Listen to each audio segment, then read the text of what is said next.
मुलायम की बहू भाजपा में शामिल। अपर्णा यादव ने दिल्ली में पार्टी की सदस्यता ली। विधानसभा चुनाव से ठीक पहले उत्तर प्रदेश में समाजवादी पार्टी को बड़ा झटका लगा। मुलायम सिंह की छोटी बहू अपर्णा यादव बुधवार को भाजपा में शामिल हो गई। उन्हें दिल्ली के पार्टी मुख्यालय में उप मुख्यमंत्री केशव प्रसाद मौर्य और प्रदेश अध्यक्ष स्वतंत्र देव सिंह ने पार्टी की सदस्यता दिलाई।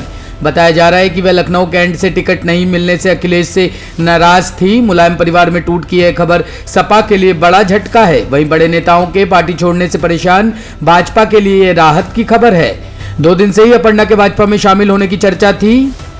सर्वप्रथम यहाँ पे मैं आदरणीय प्रधानमंत्री श्री नरेंद्र मोदी जी का, आदरणीय मुख्यमंत्री उत्तर प्रदेश श्री योगी जी का बहुत बहुत धन्यवाद करती हूँ, और हम सबके प्रदेश अध्यक्ष जी स्वतंत्र देव जी, हमारे डिप्टी चीफ मिनिस्टर केशव राय मौर्य जी, श्री अनिल बलूनी जी, मैं बहुत बहुत धन्यवाद देती हूँ यहाँ पे मंचासीन सभी लोगों का कि आपने मुझे भारतीय जनता पार्टी का मेंबर बनने का एक सुअवसर दिया। मैं, जैसा कि सभी जानते ही हैं, मैं हमेशा से प्रभावित रहती थी आदरणीय प्रधानमंत्री जी से, और मेरे चिंतन में हमेशा राष्ट्र सबसे पहले है।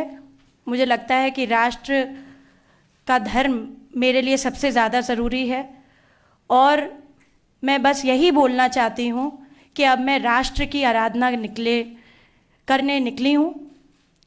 इसलिए आप सभी लोगों का सहयोग भी बहुत अनिवार्य है, और मैं बहुत हमेशा से प्रभावित रहती हूँ जिस प्रकार की कार्यशैली है, चाहे वो स्वच्छ भारत मिशन हो, चाहे वो महिलाओं के लिए स्वावलंबी जीवन हो, चाहे वो रोज़गार हो। मैं हमेशा से भारतीय जनता पार्टी की स्कीम से हमेशा से बहुत प्रभावित रहती हूँ, और यही कहूँगी कि जो भी कर सकूँगी अपनी क्षमता से करूँगी। गोवा में अरविंद केजरीवाल ने अमित पालेकर को बनाया आपका सीएम उम्मीदवार। गोवा विधानसभा चुनाव के लिए आम आदमी पार्टी ने अमित पालेकर को सीएम उम्मीदवार बनाया है। दिल्ली के सीएम और आपके संयोजक अरविंद केजरीवाल ने इसका ऐलान किया है। अमित पालेकर भंडारी समाज से आते हैं। केजरीवाल ने पहले ही ऐलान किया था कि गोवा का सीएम भंडारी समाज से होगा। प्रेस कॉन्फ्रेंस में अरविंद केजरीवाल ने कहा कि गोवा में आपने कई नए चेहरों को टिकट दिया है, कई ऐसे हैं जिन्होंने कभी चुनाव नहीं लड़ा है। केजरीवाल ने कहा कि अमित पालेकर के दिल में गोवा बसता है, वह गोवा के सब लोगों को साथ लेकर चलेंगे, चाहे वो किसी भी जाति, धर्म या वर्ग के हो।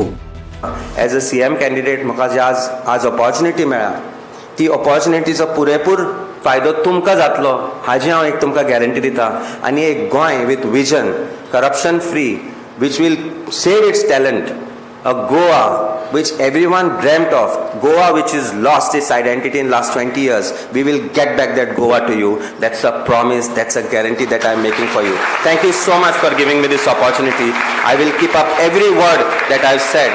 That's a promise to my father, to my family and to my entire Goa. It's a promise, it's a guarantee that I'm giving it to you. Thank you so much. स्वास्थ्य मंत्री सत्येंद्र जैन ने कहा दिल्ली में अभी नहीं मिलेगी ढील। दिल्ली के स्वास्थ्य मंत्री सत्येंद्र जैन ने कहा कि राष्ट्रीय राजधानी में संक्रमण दर 30% से घटकर 22.5% हो गई है, और दिल्ली में कुल मामलों की संख्या में भी कमी आई है, लेकिन संक्रमण दर इतनी भी कम नहीं है कि हम प्रतिबंधों में ढील दे सके। दिल्ली के अंदर कोविड के हमारे पास खाली है, और पॉजिटिविटी भी धीरे धीरे कम हो रही है। जो 30% चली गई थी अब वो 22.5% के आसपास आ गई है, और टोटल नंबर ऑफ केसेस भी दिल्ली में धीरे धीरे कम हो रहे हैं। जो पॉजिटिविटी रेट कम हुई है, ये तो एक अच्छा साइन है। कई सारे जो ट्रेडर्स हैं वो कह रहे हैं इस बिना पे थोड़ी राहत हमें मिलनी चाहिए, जैसे इवन ऑड है और बाकी तमाम चीज़ें, क्या उसको भी लेकर कुछ आप कर रहे हैं? अभी देखिएगा 22% 23% के करीब है, मतलब इतनी भी कम नहीं आई है एकदम से सब चीज़ें खोल दी जाए। 30% तक चली गई थी, अभी थोड़ा इंतजार करने की आवश्यकता है कि देखते हैं 3-4 दिन में क्या होता है। अच्छा, जो इंडिगो के 2 विमान हवा में टकराने से बाल बचे। घटना की किसी को नहीं दी जानकारी, मामले की जांच शुरू। बेंगलुरु एयरपोर्ट के करीब बीती 9 जनवरी को एक बड़ा हादसा होते होते रह गया। या इंडिगो एयरलाइंस के 2 विमान हवा में टकराने से बाल बच गए। यह स्थिति 9 जनवरी की सुबह विमानों के उड़ान भरने के तुरंत बाद बन गई थी। उड्डयन नियामक DGCA के वरिष्ठ अधिकारियों ने बुधवार को यह जानकारी दी। अधिकारियों ने बताया कि यह घटना किसी लॉग बुक में दर्ज नहीं की गई और न ही भारतीय एयरपोर्ट प्राधिकरण को इसकी जानकारी दी गई।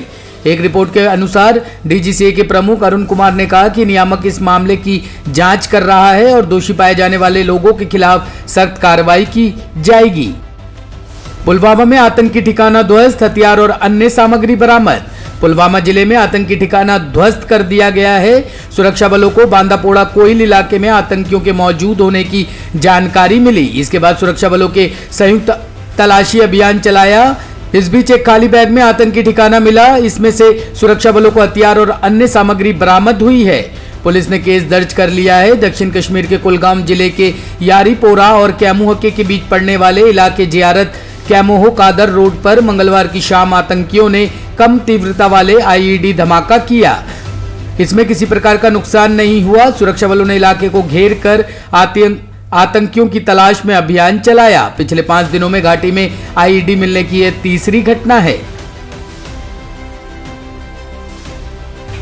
ब्यूरो रिपोर्ट, टीम तफ्तीश न्यूज।